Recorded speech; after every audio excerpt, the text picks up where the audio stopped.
இயேசு உங்களை நேசிக்கிறார். இந்த நாள் வேதாகம தியானத்திற்கு உங்களை அன்புடன் அழைக்கிறேன். நன்மை செய்ய படியுங்கள். ஏசாயா 1:17 டாக்டர் ஐடா ஸ்கடர் மருத்துவ பட்டத்துடன் இந்தியா திரும்பிய போது அவரது நோக்கம் தெளிவாக இருந்தது. மருத்துவமனை கதவுகளை தாண்டி உதவி தேவைப்படும் கிராமப்புற மக்களை தேடிச் செல்ல வேண்டும். ஆனால் அவரது இந்த உன்னத முயற்சிக்கு தொழில்நுட்பமும் அறியாமையும் உருவாக்கிய ஒரு விசித்திரமான தடை காத்திருந்தது.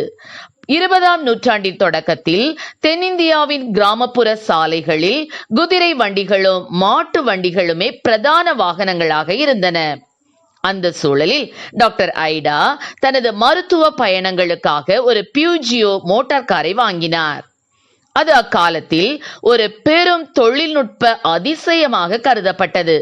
ஆனால் அந்த அதிசயம் கிராம மக்களுக்கு பெரும் அச்சத்தை ஏற்படுத்தியது.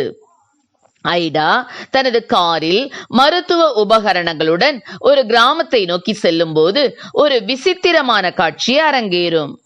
காரின் என்ஜின் சத்தத்தை கேட்டதும் சாலையில் விளையாடிக் கொண்டிருந்த குழந்தைகள் அலறி அடித்து ஓடுவார்கள்.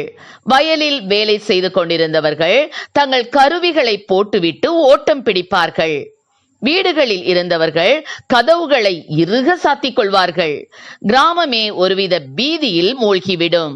அவர்களின் அச்சத்திற்கு காரணம் மிருகங்கள் இழுக்காமல் தானாய் போகும் வண்டி என்பதுதான். குதிரையோ மாடோ இல்லாமல் ஒரு வண்டி தானாகவே எப்படி ஓட முடியும்? அது நிச்சயம் ஏதோ ஒரு கெட்ட சக்தியாகவோ அல்லது பிசாசாகவோ தான் இருக்க வேண்டும் என்று அவர்கள் நம்பினார்கள். பிசாசு வருகிறது, பிசாசு வருகிறது என்ற கூக்குரல்கள் கிராமம் முழுவதும் ஒலிக்கும். மக்களின் அச்சத்தை கண்டு ஐடா திகைத்து போனாலும் அவர் மனம் தளரவில்லை. மக்களின் அறியாமையையும் பயத்தையும் அன்பாலும் பொறுமையாலும் வெல்ல முடியும் என்று அவர் நம்பினார். ஒவ்வொரு கிராமத்திற்கு செல்லும் போதும் மக்கள் பயந்து ஓடுவதை கண்டால் அவர் உடனடியாக காரை நிறுத்திவிடுவார். காரில் இருந்து இறங்கி அவர்களை நோக்கி புன்னகையுடன் நடந்து செல்வார்.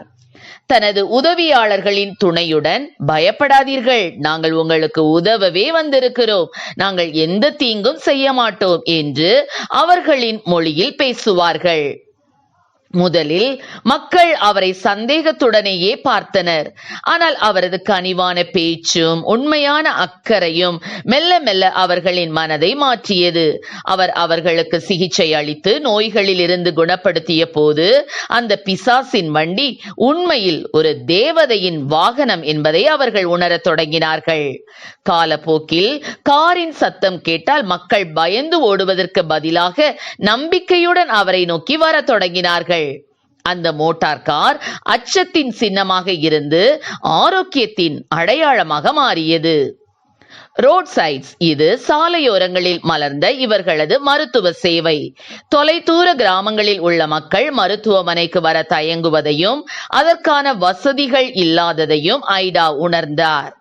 நோயாளிகள் மருத்துவமனையை தேடி வருவதற்கு காத்திருக்காமல் மருத்துவமே அவர்களை தேடிச் செல்ல வேண்டும் என்ற புதுமையான சிந்தனையின் விளைவாக பிறந்ததுதான் சாலையோர நடமாடும் மருத்துவமனை திட்டம்.